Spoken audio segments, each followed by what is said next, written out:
Halo teman-teman, selamat datang di video kali ini. Kita akan membahas topik yang sangat menarik dalam psikologi pendidikan, yaitu perkembangan kognitif dan bahasa. Pembahasan ini akan mencakup 3 hal utama. Satu konsep dasar perkembangan kognitif dan bahasa, 2 contoh penerapannya dalam dunia pendidikan, 3 bagaimana peran guru sangat relevan dalam mendampingi proses ini. Yuk, simak sampai akhir.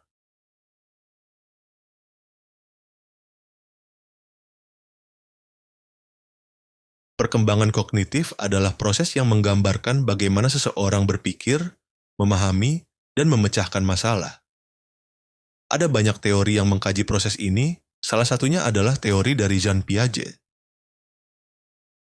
Piaget membagi perkembangan kognitif menjadi 4 tahap utama. Tahap sensori motor, tahap praoperasional, tahap operasional konkret, dan tahap operasional formal. Setiap tahap ini menggambarkan kemampuan berpikir anak yang semakin kompleks seiring bertambahnya usia. Sementara itu, Lev Vygotsky menekankan peran interaksi sosial dan budaya. Konsep zona perkembangan proksimal, ZPD, menyebutkan bahwa anak belajar lebih baik saat mendapat bimbingan dari orang lain. Sedangkan perkembangan bahasa mencakup proses anak belajar berbicara, memahami simbol, menyusun kalimat, hingga mampu berpikir logis dan abstrak lewat bahasa. Bahasa bukan hanya alat komunikasi, tapi juga alat berpikir. Sebagai contoh, pada tahap sensori motor, bayi belajar tentang dunia melalui panca indera dan gerakan fisik mereka. Di tahap praoperasional, mereka mulai mengembangkan kemampuan berbicara dan menggunakan simbol, meskipun masih terbatas dalam berpikir logis. Pada tahap operasional konkret, anak-anak mulai memahami konsep logika, sementara pada tahap operasional formal, mereka mulai bisa berpikir abstrak, merencanakan masa depan, dan berpikir hipotetis. Selain Piaget, ada juga teori penting dari Lev Vygotsky yang menekankan peran sosial dalam perkembangan kognitif. Menurutnya, anak-anak belajar melalui interaksi sosial dan budaya mereka. Vygotsky memperkenalkan konsep yang sangat penting, yaitu zona perkembangan proksimal atau ZPD, yang merujuk pada jarak antara apa yang bisa dilakukan anak sendiri dan apa yang bisa mereka capai dengan bantuan orang dewasa atau teman sebaya. Inilah yang disebut scaffolding, atau dukungan yang diberikan untuk membantu anak berkembang lebih jauh. Tentu, di dunia pendidikan kita tidak hanya ingin mengembangkan aspek kognitif anak-anak saja, tetapi juga keterampilan berpikir mereka, salah satunya adalah berpikir kritis, yang berarti kemampuan untuk menganalisis, mengevaluasi, dan menginterpretasi informasi dengan objektif. Selain itu, penting juga untuk melatih keterampilan berpikir kreatif, yang akan membantu siswa menemukan solusi baru dan inovatif. Dan yang tak kalah penting adalah berpikir komunikatif, di mana kemampuan berbicara dan mendengarkan dengan efektif menjadi bagian penting dalam proses belajar mengajar.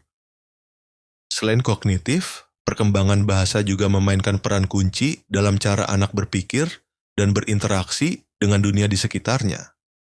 Bahasa memungkinkan kita untuk berpikir lebih kompleks, mengekspresikan ide, dan berkomunikasi dengan orang lain. Seiring dengan perkembangan kognitif, kemampuan bahasa anak berkembang pesat.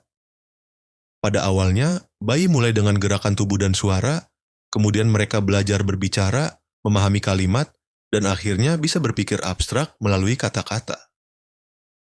Dalam dunia pendidikan, pemahaman tentang perkembangan ini sangat penting.